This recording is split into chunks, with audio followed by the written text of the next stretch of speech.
ఓం మహాగణాధిపతయే నమః. ఓం గురుభ్యో నమః. ఓం శ్రీమాత్రే నమః.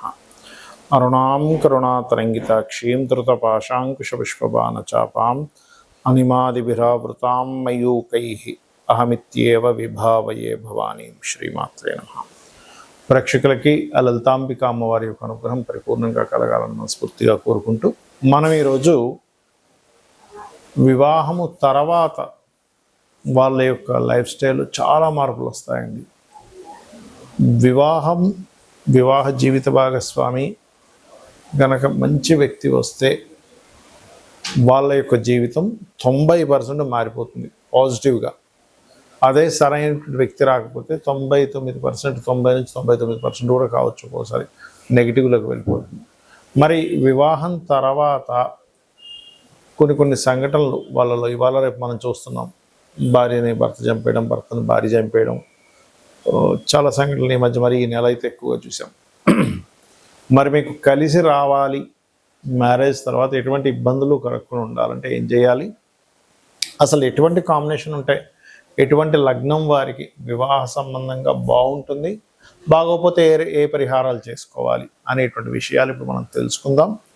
అయితే ఈ విషయాలు చెప్తుంది నేనైనప్పటికీ కూడా చెప్పిస్తుంది సాక్షాత్ లలిత అమ్మవారిగా భావిస్తూ ఒక్కొక్కరి గురించి తెలుసుకుందాం. మీనలగ్నము, మీనరాశి. మీనలగ్నానికి కూడా డ్యూయల్ సైన్స్, 4 డ్యూయల్ సైన్స్ అని చెప్పుకున్నాం. ఏమిటది? మిథునము, కన్యా, ధనస్సు, మీనము. మీనలగ్నానికి లగ్నాధిపతి గురువు, సప్తమాధిపతి బుధుడు.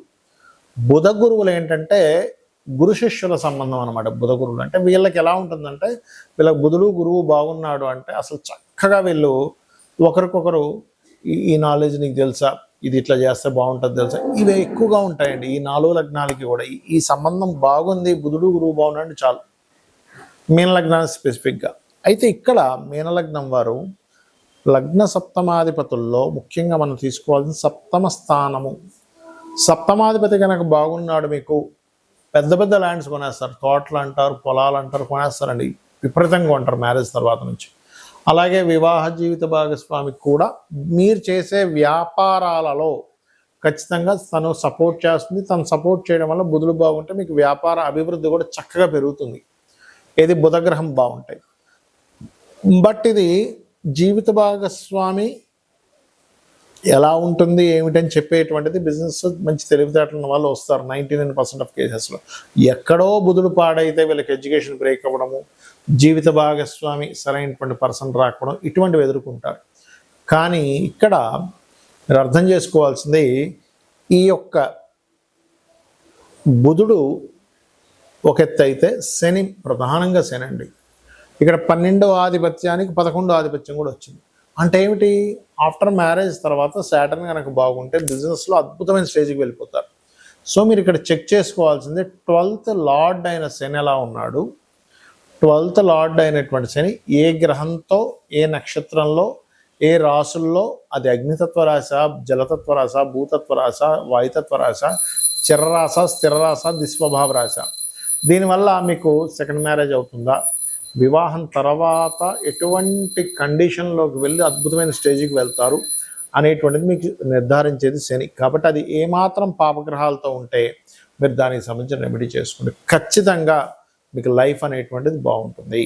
మొట్టమొదటిగా మీ యొక్క సప్తమాధిపతి ఉదాహరణకి రవితో కలిసి ఉన్నాడు. రవి అంటే సూర్యభగవానుడు గ్రహరాజుగా చెప్తూ ఉంటారు. తన చుట్టూ అన్ని గ్రహాలు తిరుగుతూ ఉంటాయి. ఇప్పుడు ఈ రవి ద్వారా కనుక మీ సప్తమాధిపతి కంబస్ట్ అయ్యాడు అనుకోండి, అంటే అస్తంగత్వ దోషంలోకి వెళ్ళిపోయాడు. దాన్నే మనకి మౌఢ్యమి అని కూడా అంటాం గోచారంలో. అప్పుడు సూర్య భగవానుడికి చేసుకోవాలంటే ఏంటి? సూర్య ఆరాధన చేసుకోవడం, ఆదిత్య హృదయం చదవడం, గోవులకి గోధుమ రవ్వ తినిపించడము, తండ్రితో గొడవ పెట్టుకోకుండా తండ్రిని చక్కగా గౌరవించడం, తండ్రి కాళ్ళకి నమస్కరించుకోవడం చేస్తూ ఉంటే ఆత్మకారకుడు సూర్య భగవానుడు, తండ్రి కారకుడు, మెడికల్ వీటికి కారకుడు, ఎవరికైనా మెడికల్ సంబంధించిన ఏదైనా సేవలు చేస్తూ ఉండాలి. అప్పుడు సూర్య అనుగ్రహం కలుగుతుంది. అలా కాకుండా అంటే ఇప్పుడు ఒకవేళ సూర్యుడితో కనుక సప్తమాధిపతి ఉంటే కొంచెం డామినేటివ్గా ఉంటారు, శుక్రుడున్న సూర్యుడితో అలా ఉంటూ ఉంటారు. లైక్ ఎక్కువగా శుక్రుడితో కనుక సూర్యుడు ఉంటే ఇక్కడ స్పర్మ్ కౌంట్ కూడా తక్కువగా ఉంటుందని చెప్తూ ఉంటారు పురుషులకి. స్త్రీలకైతే వాళ్ళకి వేడి స్వభావం ఎక్కువగా ఉంటుంది. అలా కాకుండా చంద్రుడు సంబంధాలు వచ్చాయి సప్తమ సంబంధానికి, చంద్రుడు అంటే ఏంటి? చంచలత్వము. అది స్త్రీకి కావచ్చు, పురుషుడికి కావచ్చు. మీకు వచ్చే జీవిత భాగస్వామి కాస్త ఎక్కువగా ఎమోషన్గా ఉండడం, కొంచెం స్థిరత్వం లేకపోవడం ఇలాంటివి జరుగుతుంటాయి. అలాంటప్పుడు బియ్యము దానంగా ఇవ్వడం, ఇందాక రవి అయితే గోధుమలు, బియ్యం దానంగా ఇవ్వడం, గోవులకి ముల్లంగి తినిపించడము, అదేవిధంగా కాస్త నీటి ప్రదేశాలు వెళ్ళినప్పుడు కొంత జాగ్రత్తగా ఉండడము, ఎక్కువ ఎమోషన్స్ అయిపోయేటప్పుడు వారిని మెడిటేషన్ చేయమని చెప్తూ ఉండాలి. ఏమవుద్దంటే ఓవర్ ఎమోషన్స్ అయిపోవడం, తద్వారా కూడా ఇద్దరి మధ్యన గొడవలు వస్తూ ఉంటాయి. అయితే ఇక్కడ సప్తమ స్థానం అనేటువంటిది ఎప్పుడు కూడా జీవిత భాగస్వామి యొక్క రూపురేఖల్ని వాళ్ళు ఎలా ఉంటారు అనేటువంటి చెప్తుంది. కానీ 12వ స్థానం అనేటువంటి ఒకటి ఉంటుంది. అదేమిటంటే మీ మ్యారిటల్ లైఫ్ ఆఫ్టర్ మ్యారేజ్ తర్వాత ఎలా ఉంటుందో అని చెప్తుంది. దానికి కూడా ఇప్పుడు ఇందాక మనం చెప్పుకున్నటువంటి రవి సంబంధం వస్తే ఈగో క్లాషెస్ వల్ల, చంద్ర సంబంధం వస్తే ఓవర్ ఎమోషన్స్ వల్ల, అంటే నా ఎమోషన్స్ నీకు అర్థం అవ్వట్లేదు, లేకపోతే నీ ఎమోషన్స్ నువ్వు సరిగా వ్యక్తపరచట్లేదు అనేటువంటి ఎక్కువగా వస్తుంటాయి చంద్రుడు. కాబట్టి బియ్యం దానంగా ఇవ్వడం, మెడిటేషన్ చేయడం చేస్తుండాలి. ఇక కుజుడు సంబంధం వచ్చిందనుకోండి, సప్తమాధిపతికి లేదా 12కి సంబంధం వచ్చిందనుకోండి, అనవసరమైనటువంటి చిన్న చిన్న గొడవలకే పోలీస్ స్టేషన్స్కి వెళ్తూ ఉంటారు, లేకపోతే మ్యాన్ హ్యాండ్లింగ్ అంటూ ఉంటాం. కొన్నిసార్లు భర్త భార్యను కొడితే కొన్ని సందర్భాల్లో భార్య కూడా భర్తను కొట్టేటువంటి ఉంటాయి. ఎందుకు అంటే కుజుడు గొడవలకి కారకుడు, పోలీస్ స్టేషన్స్కి కారకుడు. అలాంటప్పుడు ఏం చేయాలి? సుబ్రహ్మణ్యేశ్వర స్వామి ఆరాధన, లేనట్లయితే మీరు చక్కగా గోవులకి క్యారెట్స్ తినిపించడము, మరియు అదేవిధంగా కుజగ్రహం దగ్గర దీపారాధన చేయడము, కందులు దానంగా ఇవ్వడం చేస్తూ ఉండాలి. కొన్నిసార్లు బుధగ్రహ సంబంధం వస్తుంది. సర్వసాధారణంగా బుధగ్రహ సంబంధం వచ్చినప్పుడు జీవిత భాగస్వామి మంచి తెలివైన వాళ్ళు, బిజినెస్ రిలేటెడ్ ఉంటాయి. కానీ ఆ బుధుడు పాడై సంబంధం వచ్చింది, అంటే నీచ సంబంధం వచ్చింది, ఇంకో పాపగ్రహంతో కలిసి ఉన్న బుధుడు, అలాంటప్పుడు ఏమైపోద్ది అంటే ఇంకా వాదిస్తూ ఉంటారు జీవిత భాగస్వామి. మీరు ఏం చెప్తున్నా సరే దాని మీద ఒక వాదన, మీరు మంచి చెప్పిన వాదన వస్తుంది, ఏదైనా ఇష్యూ వచ్చినా వాదన, ఖచ్చితంగా వాదన వస్తూ ఉంటుంది బుధుడు పాడైతే కనుక. అలాంటప్పుడు ఇంట్లో ఎక్కువగా విష్ణు సహస్రనామాలు వింటూ ఉండాలి. బుధగ్రహానికి సంబంధించిన పెసలు దానంగా ఇవ్వడము, మరియు అదేవిధంగా గమనించుకున్నట్లయితే దీంతోపాటు మీరు గోవులకి గోంగూర తినిపించడము, ఇటువంటివి చేస్తూ ఉన్నట్లయితే చాలా అంటే చాలా మటుకు క్లియర్ అవుతుంది. ఇలా ఉన్నప్పుడు ఏంటంటే ఆర్గ్యూ చేయకుండా పక్కకి వెళ్ళిపోవడం మంచిది. ఇంకా ఎక్కువ ఆర్గ్యూ అవుతూ ఉంటే, ముఖ్యంగా 12వ స్థానాధిపతి దగ్గర సంబంధం వస్తే ఇంకా ఎక్కువ ఇబ్బంది వస్తూ ఉంటుంది. అదేవిధంగా బంధువర్గం మూలంగా కొన్ని అపనిందలు పడడం, నువ్వు భర్తను సరిగ్గా చూసుకోవట్లేదంట, భార్యను సరిగ్గా చూసుకోవట్లేదంట అని, అది ఒక్కొక్కసారి మీరు ఎంత బాగా చూస్తున్న ఒక చిన్న ఇష్యూయే అది అందరికీ వెళ్ళిపోవడం, ఒక గాసిప్ లాగా ఇట్లాంటివి జరుగుతుంటాయి. మరి గురుగ్రహం చాలామందికి ఏమనిపిస్తుంది అంటే గురువు మంచివాడే కదండి, కలిసి ఉంటే ఇంకేంటి.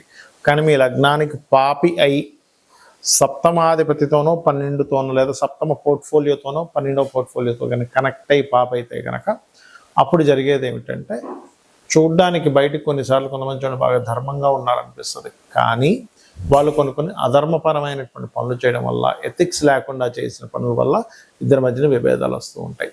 లేకపోతే ఇంట్లో భర్త కానీ భార్య కానీ పూజ చేస్తానంటే భార్య వద్దనడం, ఇటువంటివి ఎక్కువగా జరుగుతుంటాయి గురువు పాడైనప్పుడు. అలాంటప్పుడు దక్షిణామూర్తి ఆరాధన చేయడము, శనగలు దానంగా ఇవ్వడం, మీరైనా ఇవ్వచ్చు, మీ జీవిత భాగస్వామితోనైనా ఇప్పించవచ్చు. అలాగే గోవులకి గోసేవ చేసుకుంటే అరటికాయలు, సన్నగా తురిమి అరటికాయలు, మనం కూర వండుకునేది అరటి పళ్ళు కాదండి, అరటికాయలు తినిపించడం చేస్తే బాగుంటుంది. ఇక కొంతమందికి డైరెక్ట్గా శుక్రుడే పాడవుతాడు. అంటే ఇది ఎంత డేంజరస్ అంటే, ఇది ఎక్కువగా మన ధనులగ్నానికి ఎక్కువ దీని ఎఫెక్ట్ ఉంటుందండి. ఎందుకంటే షష్టమ లాభాధిపతి పూర్వజన్మ కర్మకారకుడు. సో ఎప్పుడైతే పూర్వజన్మ కర్మకారకుడే పోర్ట్ఫోలియో వహించాడు అనుకోండి, అప్పుడు ఏమైపోద్ది అంటే మరింత ఎక్కువ ప్రభావం చూపిస్తూ ఉంటుంది. అలాంటప్పుడు శుక్రుడే పాడైనప్పుడు మీరు చేయవలసినటువంటిది లలితా సహస్రనామాలు ఎక్కువగా చేస్తూ తీపి చపాతీలు గోవుకి తినిపిస్తూ ఉండాలి.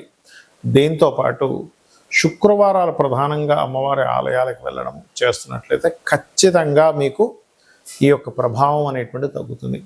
ఇక మరి కొంతమందికి శని ప్రభావం ఉంటుంది సప్తమ స్థానానికి.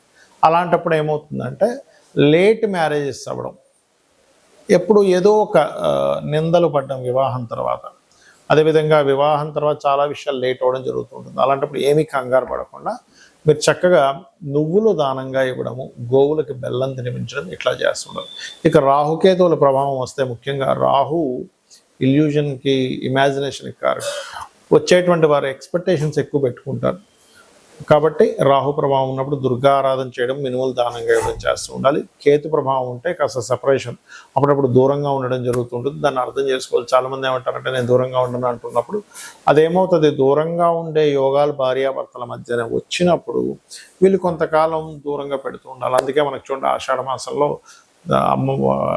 అమ్మాయిని ఫస్ట్ టైము వాళ్ళ పుట్టింటికి పంపిస్తూ ఉంటారు. అంటే ఏమిటంటే కొన్ని సార్లు కొన్ని విషయాలు ఆ గ్రహస్థితులు అలా ఉన్నప్పుడు అది వాంటెడ్లీ మనం చేస్తే దాని యొక్క దోషం పోతుంది. అయితే ఎవరికైనా వివాహం అవ్వట్లేదు, ఇలా శని సంబంధమనో రాహుక సంబంధమనో పాప సంబంధం సప్తమాధిపతికి వచ్చినప్పుడు లలితా సహస్రనామాల్లో ఉన్నటువంటి గొప్ప నామం అవుతుంది. అది చేసుకుంటే ఖచ్చితంగా మంచి సంబంధం, త్వరగా వివాహం అవుతుంది.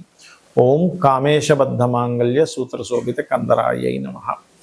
ఇక వివాహం అయిందండి కానీ మాకు ఇబ్బంది వస్తుంది, ఎప్పుడు ఏదో గొడవలు వస్తున్నాయి అనుకున్నప్పుడు మీ వ్యయాధిపతి అంటే మీ 12వ స్థానాధిపతి, 12వ పోర్ట్ఫోలియో కారకుడు ఏ గ్రహం ద్వారా పాడైందో తెలుసుకొని మనం ఇప్పుడు చెప్పినటువంటి దానాలు ఇవ్వడం. ఇందాక రాహు అనుకోండి మినుములు, కేతు అనుకోండి ఉలవలు దానంగా ఇస్తూ ఉండాలి. అయితే వీటికి దానాలు ఇచ్చుకుంటూ మీరు ప్రత్యేకంగా ఓం శివకామేశ్వరాంకస్త శివా స్వాధీన వల్లభాయే నమః అని చేసినట్లయితే ఖచ్చితంగా బాగుంటుంది.